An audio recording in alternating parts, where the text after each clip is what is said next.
Bonjour à tous, c'est Antoine et aujourd'hui j'ai envie de vous parler de l'exemple parfait de la suite injustement méprisée. Une suite qui n'atteint peut-être pas le génie de son modèle, mais qui propose autre chose, et en l'occurrence un autre chose complètement barré et extrême. Laissez-moi vous parler de Predator 2. Ruben Blades, Maria Conchita Alonso, Bill Paxton. Predator 2. Hunting season opens again. Alors je le sais, vous le savez, nous sachons, mais le premier Predator de John McTiernan est un chef-d'œuvre. Un chef-d'œuvre de science-fiction tendu et stratégique, mais aussi un incroyable film de monstre qui a tout de suite incité la 20th Century Fox à sucer le concept jusqu'à la moelle, ce qui est presque un peu méta quand on y réfléchit.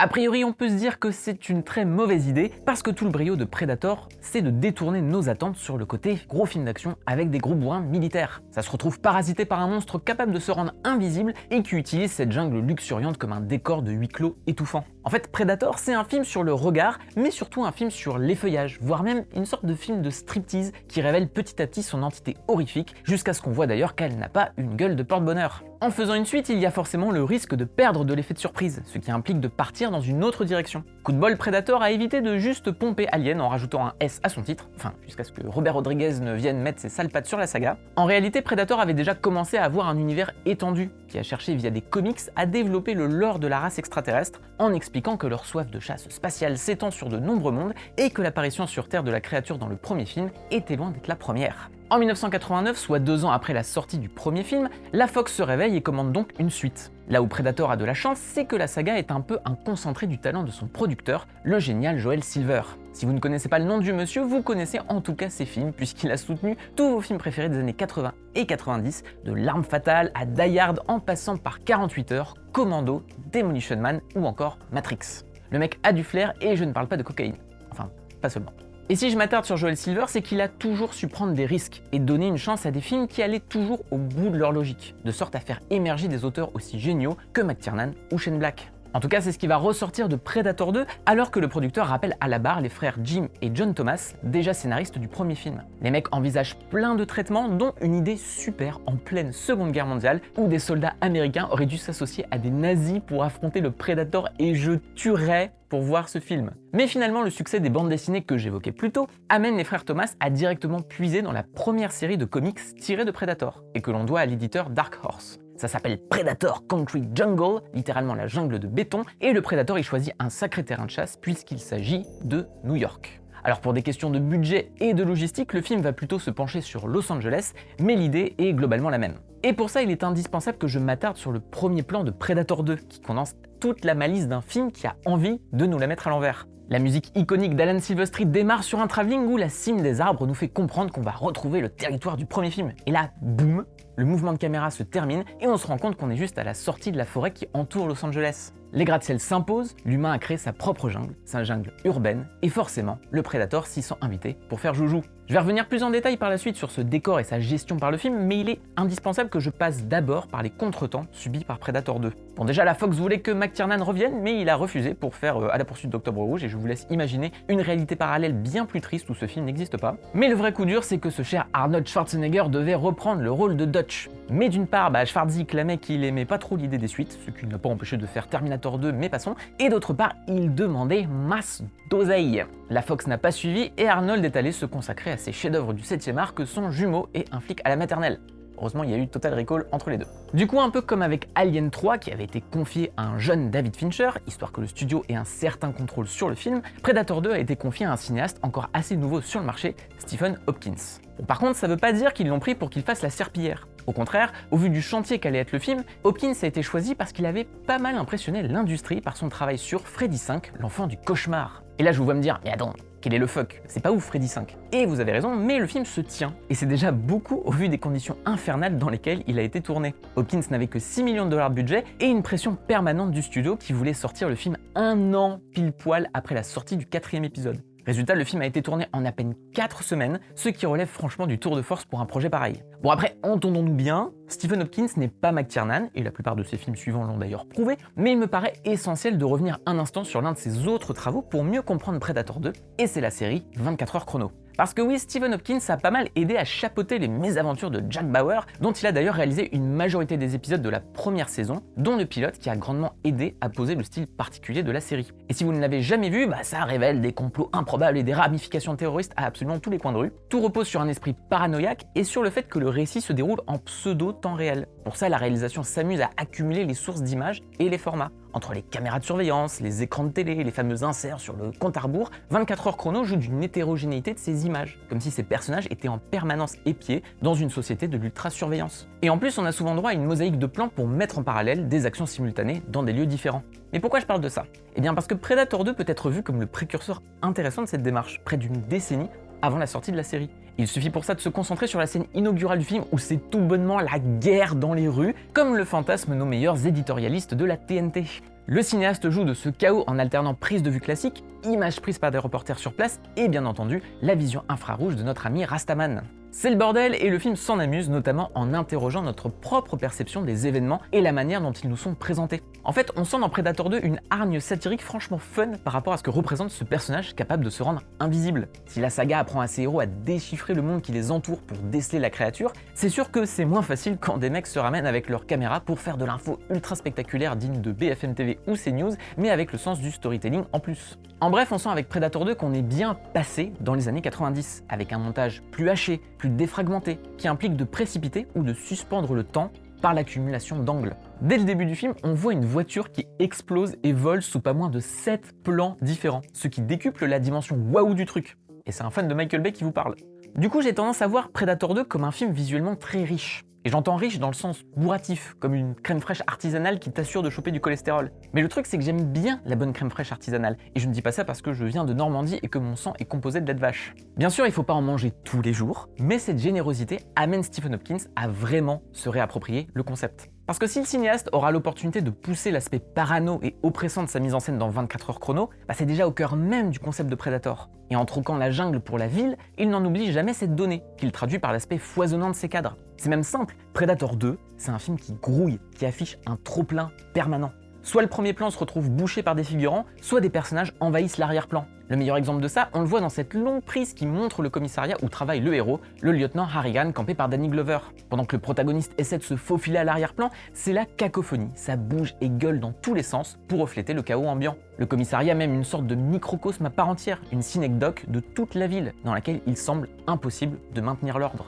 Predator 2 est moins un film sur un alien qui chasse des humains qu'un film sur l'arrivée d'un extraterrestre dans une fourmilière qu'il va fouler du pied. On peut même y ajouter une dimension biblique, apocalyptique, parce que Hopkins fait clairement de son Los Angeles une sorte de Sodome et Gomorre moderne, un enfer surpeuplé, sujet à la canicule et où les gens s'entassent dans le métro. De toute façon, c'est toujours de la faute d'Anne Hidalgo. C'est d'ailleurs intéressant cette idée de la chaleur extrême, et pas seulement parce que ça texture le film avec des corps recouverts de sueur. C'est même une métaphore filée sur tout le film. Predator 2, c'est un film qui suinte, qui rejette les corps, où les gens recrachent en permanence leur fluide corporel pour renforcer à quel point cet univers est dégueulasse. Et globalement, quand c'est pas la sueur, c'est le sang. Plus généralement, c'est ça que j'aime dans Predator 2. C'est une suite qui pense par l'excès et qui fait que le film te donne la sensation plus ou moins agréable de te choper par le col et de te secouer. Et franchement, pour un petit blockbuster de l'époque rated R qui plus est, c'est assez osé parce que le truc fait pas de prisonnier. On est dans un monde où les gangsters plongent la tête la première dans de la coke, où ça baisse sauvagement avant de se faire torturer par un gang et où même ta mamie peut cacher un flingue dans son sac à main. C'est un festival et Hopkins n'hésite pas à en tirer un petit décalage comique qui fait souvent mouche. Mais j'irai même un peu plus loin là-dessus, parce que la malice du film, c'est de retourner sur lui-même l'acquis du premier Predator. Dans le film de McTiernan, l'excès, c'est celui de ses personnages et de leur corps musculeux d'actionmen caricaturaux. Schwarzenegger représente le pinacle du héros d'action réganien, un pur personnage de film qui ne peut même pas envisager mourir sur le champ de bataille. Dans cet univers qui assume sa part de fiction, le Predator est une forme de retour au réel, le vrai visage de la mort, l'horreur de la guerre à laquelle Dutch est obligé de se confronter. Dans Predator 2, c'est l'inverse. On est dans un univers complètement over the top, où le Predator ne détonne pas tant que ça, et on y suit un personnage plutôt normal qui essaie tant bien que mal de survivre dans cet enfer. C'est pour ça que le casting de Danny Glover est une super idée. L'acteur s'offre de vrais et beaux moments badass, mais on sent aussi qu'on fait face à l'acteur de L'Arme Fatale, qui était déjà trop vieux pour ses conneries à l'époque. Il a l'allure du flic impliqué et malin, mais ça ne l'empêche pas de galérer physiquement et d'avoir le vertige. Ça augmente largement la tension du film et le décalage entre le héros et cet univers taré. Si je dis tout ça, c'est que je vois en Predator 2 un film qui arbore une véritable identité, surtout par rapport à l'héritage écrasant de son prédécesseur. Mais mieux encore, c'est un film qui reflète vraiment son époque, celle des années 90 cocaïnées, où le cinéma d'action pouvait se permettre d'expérimenter pas mal dans le côté méchant et sale gosse. Et en résulte pour moi le cœur de ce retour passionné, Predator 2, c'est un vrai film pop. Alors je sais, c'est le genre d'expression utilisée à tort et à travers et qui permet la plupart du temps de se dédouaner quand on aime un blockbuster pourri qui part dans tous les sens. Je juge pas, ça nous arrive aussi à écran large quand j'essaie de défendre Transformers 5 ou que Mathieu explique que le Hellboy de 2019 c'est pas si nul. Vous pouvez envoyer vos dons au Téléthon de l'esprit critique. Mais ce que j'entends par là, c'est que Predator 2 convoque un vrai souffle pop culturel, dans le sens où il s'amuse à être à la croisée des genres, des arts et d'inspirations diverses qu'il se réapproprie dans un maelstrom qu'il évite de hiérarchiser. C'est ça un vrai film pop, un film qui manipule une sorte de porosité de la culture. Et dans le cas de Predator 2, c'est assez littéral parce que le film passe son temps à jouer avec ses situations, son découpage et son montage pour coller, rassembler et pénétrer des espaces qui ne devraient pas pouvoir se mélanger. Alors déjà, ça s'accorde aux capacités même de l'alien et notamment à sa vision infrarouge. Mais il y a d'autres exemples amusants. Lors de la course-poursuite finale entre Harrigan et le Predator, tout repose sur cette entrée fracassante de notre ami à Dreadlocks dans une salle de bain, avant qu'il ne casse des murs pour se frayer un chemin jusqu'à son vaisseau. Le cocon rassurant de l'appartement américain n'est finalement pas si imperméable et la caméra en profite pour naviguer dans cette nouvelle ouverture. Et je ne peux pas passer à côté de mon plan préféré du film qui intervient peu de temps avant dans la fameuse scène de l'abattoir. Bon déjà le symbole est lourd de sens, mais lors d'un travelling majestueux, l'espèce de frisbee tranchant du Predator traverse une jolie quantité de carcasses avant de couper en deux le pauvre Gary Busey. Là encore, l'objet passe à travers la matière, se fiche des obstacles, comme si, dans un unique mouvement inarrêtable, un seul plan connectait plusieurs espaces entre eux. Et finalement, ça va de pair avec l'aspect excessif du film, comme si Predator 2 était lancé à pleine vitesse dans une pure fuite en avant, une totale cinégénie. Et vous savez quoi ? Je trouve que ça inscrit le film dans une certaine modernité, au point même de convoquer les origines de ce projet, la bande dessinée, dont les adaptations ont explosé dès la fin des années 90. En fait, tout ce que j'avance depuis tout à l'heure m'amène un peu à cette question. Et si Predator 2 était l'un des meilleurs précurseurs du comic book movie moderne ? Parce que bon, le comic book movie, c'est un peu comme film pop, ça veut un peu tout et rien dire, parce qu'on peut autant parler d'une bête adaptation de super-héros que d'une, énergie du comic book, faute de meilleurs termes. Ce que j'entends par là, c'est qu'il y a une manière d'appréhender la lecture d'une BD et d'en retranscrire la sensation. On passe d'un médium avec une suite d'images fixes à un autre médium qui, lui, utilise 24 images fixes par seconde pour simuler le mouvement. Dans une BD, il faut apprendre à lire entre les cases, à relier les images. Or, c'est parfaitement adapté à l'idée même du Predator, qu'il faut apprendre à voir. Et cette idée, on la retrouve même explicitement dans la meilleure scène de Predator 2, celle du métro attaqué par l'alien, et où ce pauvre Bill Paxton, il laisse sa peau. Rest in peace, my man.